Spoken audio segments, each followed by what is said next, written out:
So I have been asked to do a video on a start of mine, and this is it.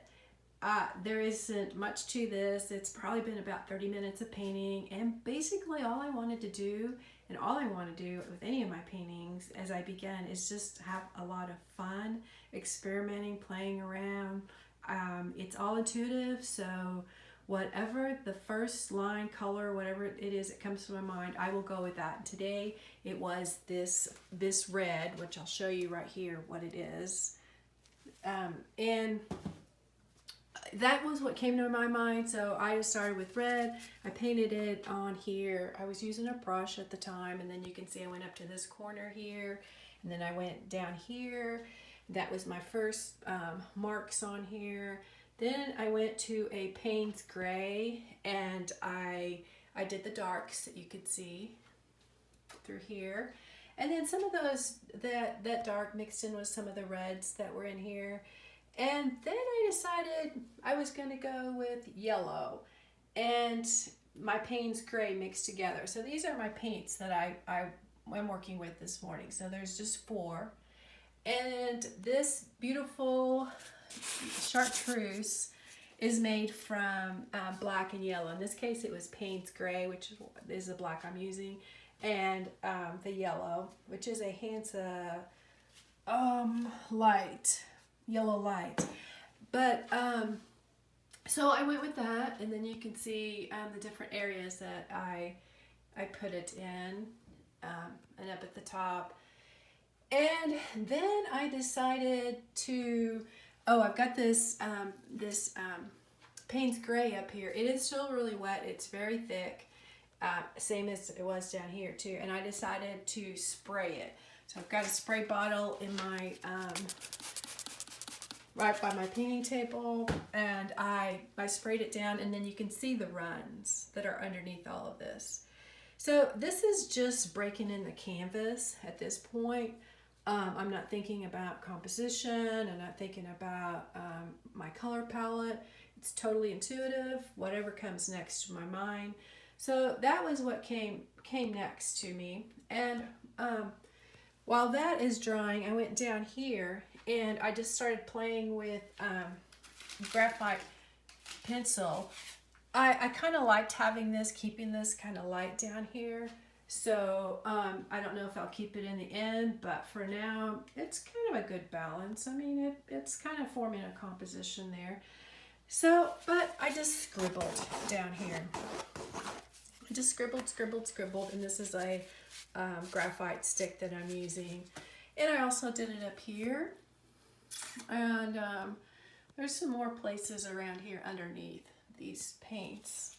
So I did that. Then this is wet, so I went back in and I just took a paper. This is some glassine paper. It's what I use to wrap paintings up when I package them for shipping.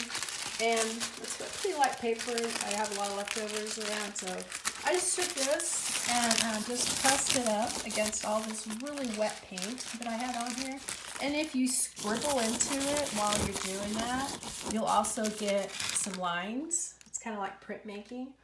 And then I just pressed it around some other areas. You can see over here, I pressed it on top of this is the dark area. I pressed it on top of the red. And so I'm getting this kind of textured effect. And at the same time, the runs were still a little bit wet, so it removed some of those lines, and I really love what's left behind there, that color.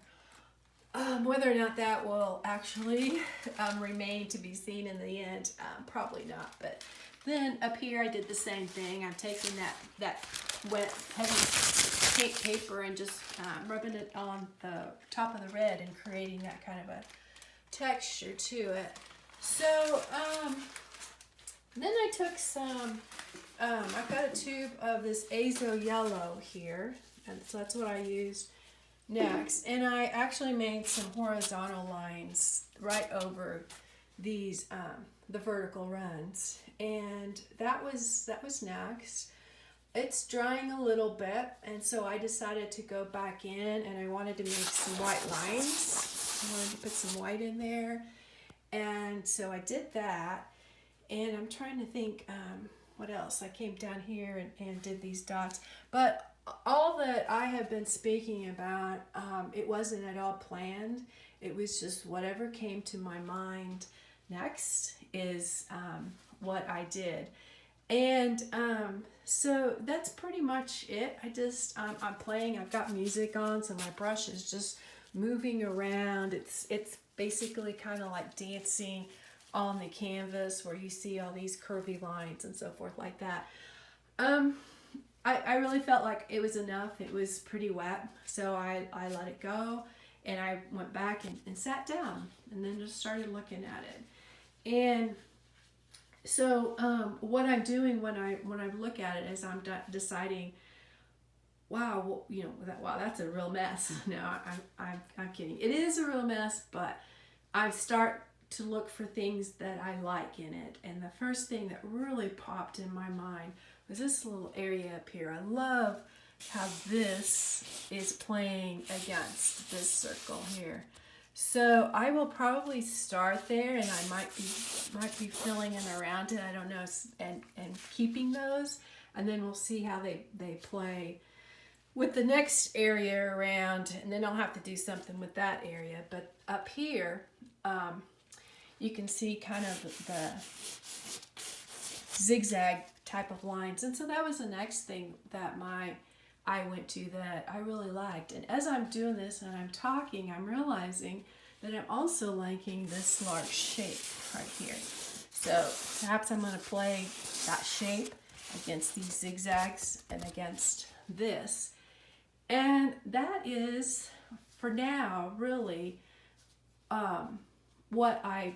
my first impressions of things that I really like.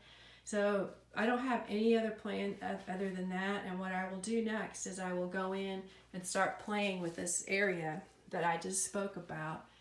And that will lead me, I am confident, to the next thing, the next idea. And then that idea leads me to the next, and to the next, and to the next. And I'm really kind of feeling like down here, I want to keep this area kind of light, and I want to have marks that show through. Might even keep some of these runs. But basically, that is it. That is how I started painting. And again, there's so many different ways for me to start a painting. Sometimes it can be with an older painting, and what I will do a lot of times when I've got an older painting or a paint over that I'm going to do is I'll just lay a bunch of gesso over here on the table, and I've got this little I don't know what you call it, but I will just put my gesso on that, and then I will just take and spread this thing over the surface. And again, I'm enjoying it, having fun. I might have some music on as I'm doing it, and that'll break up that surface, and that'll help me to see the next idea, where I want to go. So basically, one idea just leads to the next, and the next, and the next, until I just feel like the painting is complete. So I hope this little video has helped to answer your question, to be able to see how I start. I could have put the video on, and you could have watched me, but pretty much I feel like I've explained it, and just have a good time. It's a great time to experiment, play, be intuitive. Just allow yourself permission to choose colors, lines, and just go with them. Don't worry about if they go together, if they don't go together. Just go with it, play with it. It's all okay, because all of this is simply going to lead to your next idea. So that's it. I hope you enjoyed it. Thank you for watching. Bye-bye.